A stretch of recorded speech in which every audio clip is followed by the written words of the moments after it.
Hey everybody, it's Brian Davis, Mr. Buys a Lot, coming to you today with a what sold video.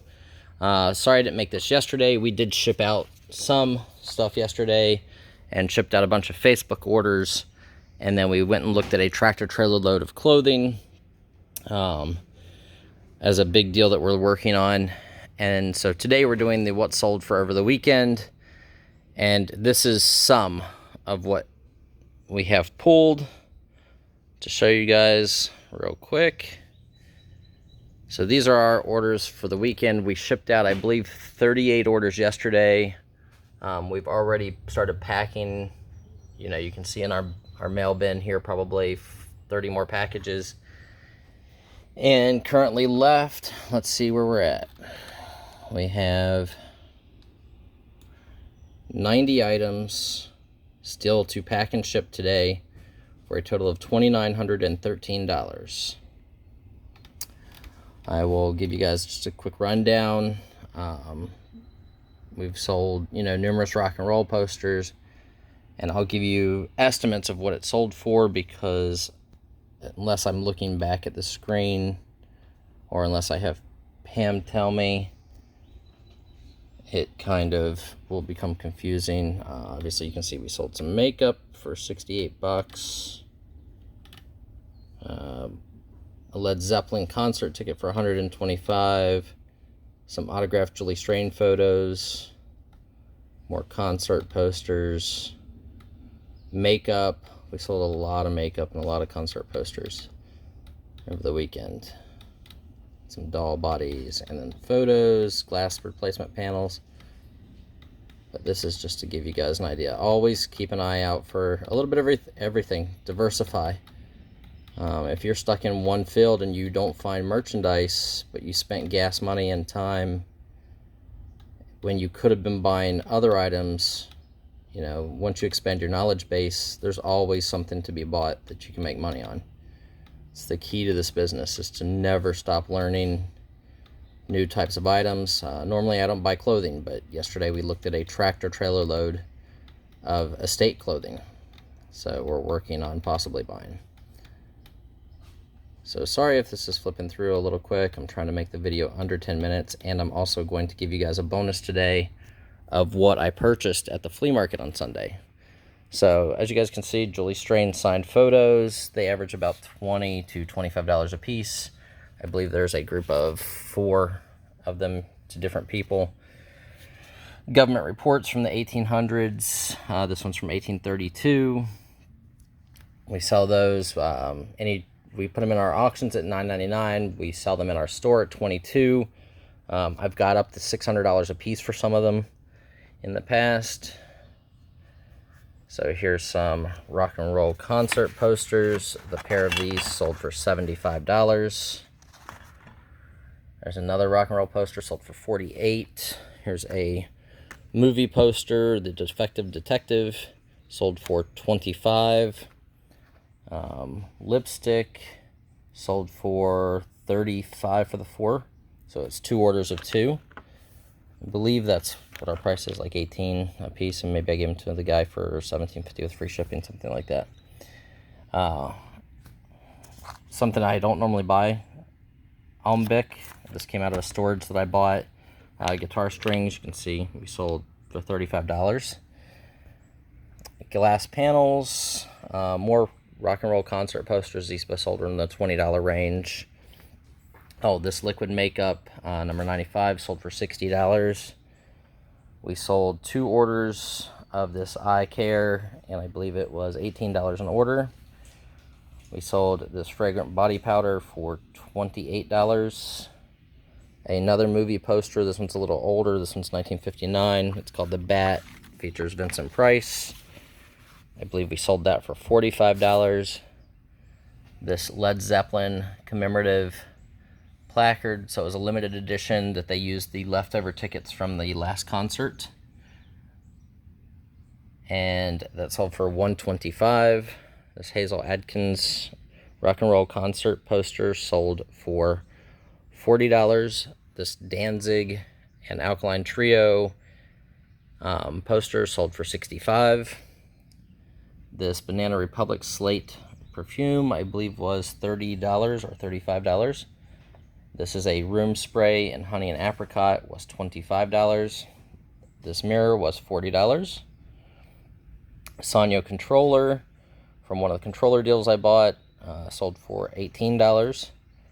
The Wu-Tang Clan concert posters, I sold 3 of them to the same guy. I took an offer from him of $120 for the 3 shipped. So free shipping at $40 a piece. Kill Switch Engage. This poster sold for $65. A Dungeon poster, another rock band, sold for $45. Country Teasers featuring Dolly Parton on the image, that sold for $35. This Rancid poster sold for $45. We sold a Shooter Jennings poster. That one sold for $35. This one right here. And this Supergrass poster, which is really funny because when I pulled it, it said we don't have any more in stock, and I actually had like 5 more in stock, so I just relisted them. This was $65. So, you know, it adds up relatively quickly. Posters are pretty easy to roll and ship. All the other stuff, I mean, you know, we sold, what, another mirror here, and up here is a small double-sided mirror in a little sleeve, and it sold for $40 from the makeup deal I bought. There's some more makeup there. Those 2 sold for $65 for the pair, I believe. 35 a piece, something like that, 65 or 70. Derma Blend. So that is what we sold over the weekend.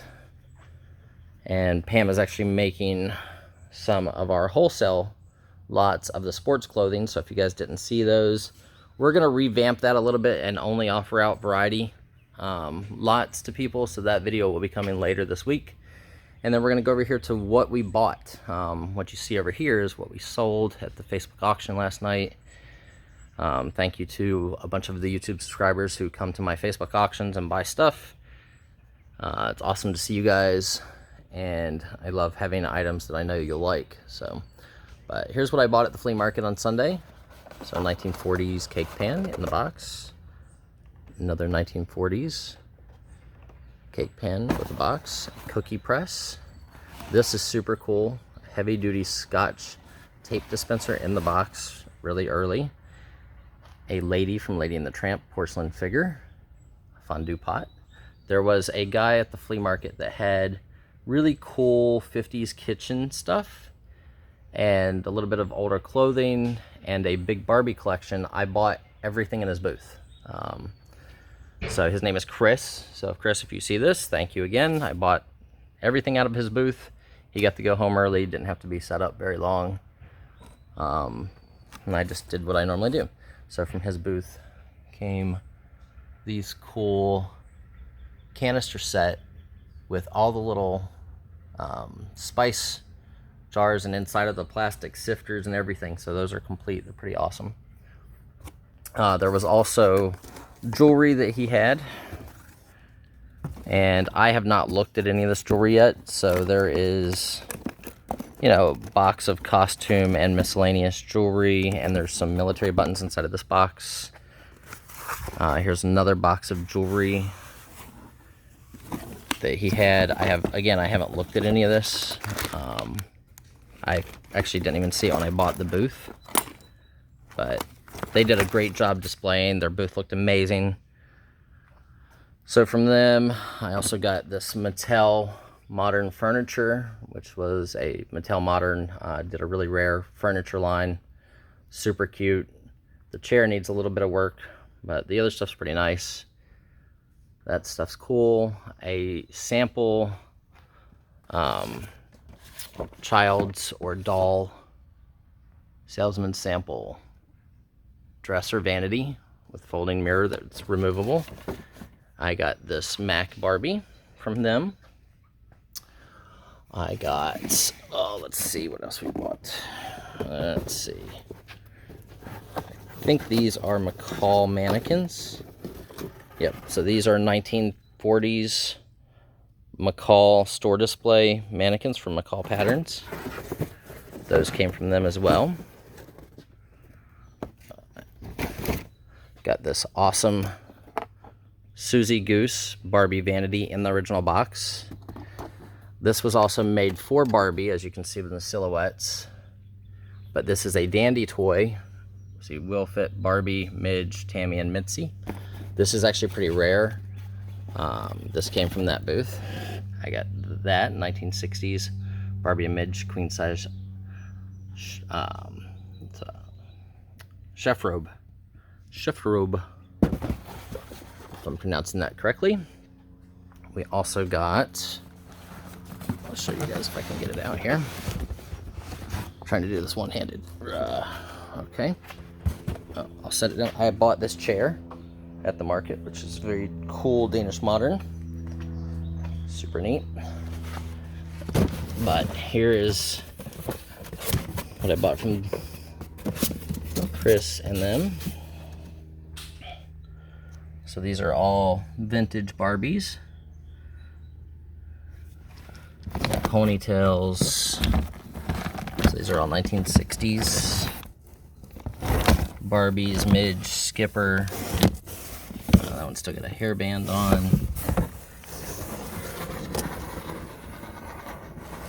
Fashion Queen. Midge. It's like an American Girl. There's clothing in the case. I also got a whole box of other dolls. There's a set of Mego Wizard of Oz dolls inside of the box also. There is a small school desk right there, sorry. This big box back here is full of Mego, Barbie, Dawn, Tammy dolls and clothes. The box up there is full of Barbie clothing and outfits. And then I will walk you guys around to the other side, as we just emptied this into the warehouse yesterday out of my car. And as you guys can see, we are kind of full right now with merchandise. But the other stuff that his booth had that I thought was really neat was this really cool Universal Cambridge stuff. I like this pattern. It's very funky. This was an awesome coffee pot set with the cups, and then there's a little sterno to keep your coffee warm. There's more of the Universal back there. Here is another set of the Wild. This is Homer Laughlin. There's a sugar creamer platter and a big mixing bowl for the Southwest Mexican style. So there was some cool stuff, some whole Howard cups, or Norcrest, one or the other. The little Oriental wall plaques, those are cool. There was a big group of this black, shiny dogs. Or some wooden kitchen items. Little bowls, little salt and peppers. Another clear canister set. There is a Singer sewing machine accessory piece.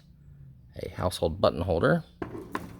I have no clue what these are. I didn't even see these. They're marked Seville. So Tim, from over the years, if you're watching this, I obviously could use some help with this stuff because I don't normally buy a lot of glass.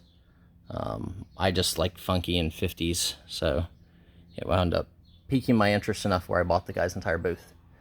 And they did have it displayed wonderfully, so kinda their abilities of display caused me to buy it. Persuasion. These are Nutcrackers, so those are very cool. There's a couple Lazy Susans, as you can see right there. There, I don't even know who made those. There's a match holder right there. Here are a bunch more of the black poodles. Some little pigs, I guess those are toothpicks maybe. And then a salt and pepper. A little barbecue set there. Here's a service snack serving trays and a orchid crystal set of like a snack set with a cool little handle. There's an ice bucket, coffee maker. That cool little square thing in the back is for ice cubes. You actually put that in your freezer, and there's little ice cube trays inside of it to make ice cubes. So this is what I bought on Sunday. That's most of it there. This table also came with the booth I bought. So a funky 50s table. And there's a few books, as you can see here, and some fashion magazines, and then there is a box somewhere of clothing. I believe like 1950s clothing. Let me see. Oh, yep. So these are some of the Minerva style books, Fleischmann's, handcrafts. Fashion stuff seems to do really well, so always keep an eye out for it. Also part of the booth was this box of old patterns, and then I'll show you this in just a second. This was the box of clothing right there. I'm not going to dig down into it. It's 50s clothing. And then I also bought from another booth, I bought this vintage Lee jacket with the V stitching. So this is a original Lee jacket. I know a little bit about denim, not a ton. I can tell that that's more vintage. And I think the last thing I bought yesterday was this cool scrapbook. And inside of the scrapbook, obviously it's a scrapbook, there's supposed to be scraps inside, but I thought this was kind of neat. National Baseball Hall of Fame from Cooperstown bags that are more vintage. But these are all Victorian trade cards. That's Tig from Buster Brown.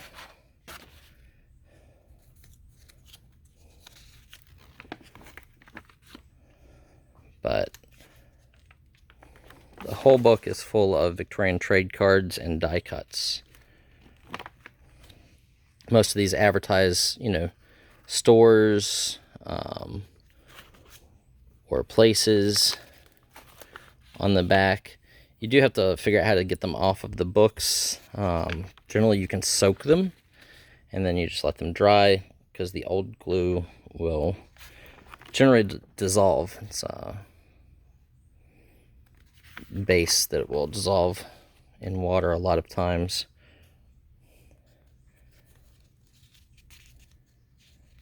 Ladies' perfumed calendar, that's cute, 1894. If you ever see these with mechanical banks, they bring really good money.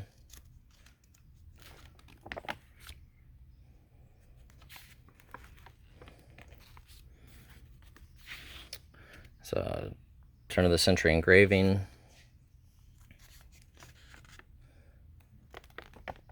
Lots of cats and animals, real prolific.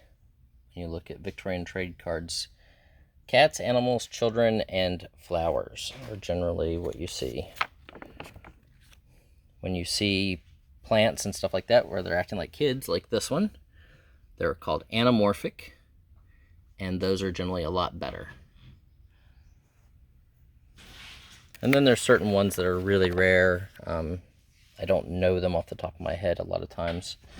I buy these albums because I think they're neat, and I think they're a very cool piece of history. These are the kids and the plants. These are 1870s, 1880s, and 1890s. There's Heinz pickles. Cute, with the kids eating Heinz ketchup and Heinz pickles out of a jar. And that's it. So that concludes what I purchased at the flea market on Sunday. So bought out an entire booth. I literally filled my entire car to the point where I did not finish walking the market because there was really no more space in my car. To be honest, I even had stuff on my passenger seat driving back. And you know, obviously you're not seeing everything because there's boxes that are just not opening up and going through from Sunday's purchases. But that's what we bought. The great Barbie collection I'm really happy with. And the guy wants me to come and meet him this weekend. He has more Barbies and some more mid-century modern furniture that he wants to sell me. So if I have space, time, and money, I will try to meet up with him this week. But these were our sales over the weekend. This is just, you know, for some information for everyone. Don't be afraid to buy things that are out of your specialty. I know a lot of people are like, oh, specialize, that way you know everything about a certain product. Well, that's great, and it's great to know and have your own knowledge without having to look everything up because it takes time. But if you go somewhere and they don't have your type of items, and let's say you saw a stack of posters and they were $3 a piece and you don't buy them, these posters are 40 to 50 bucks, and some vintage rock and roll posters sell for in the tens and twenties of thousands of dollars. You can get into specific single concerts, like Allentown Fairgrounds did a concert, I believe it's Jerry Lewis, and that poster sells for $40,000. So if you find the right broadsides and right posters, there's a lot of money in it. So hopefully you guys find this informative. This is Brian Davis, Mr. Buys a Lot, reminding you that your business works for you, but you have to work for it as well. So what you put in, you will get out. And keep hustling, keep working. Make sure to hit the subscribe button, hit the like button, share with others, and also set your bell notification on so that you see when we release wholesale videos, which we're going to revamp the one this week, and a new wholesale video will be posted at the end of the week. Hope to see everybody later. Mr. Buys a Lot signing off.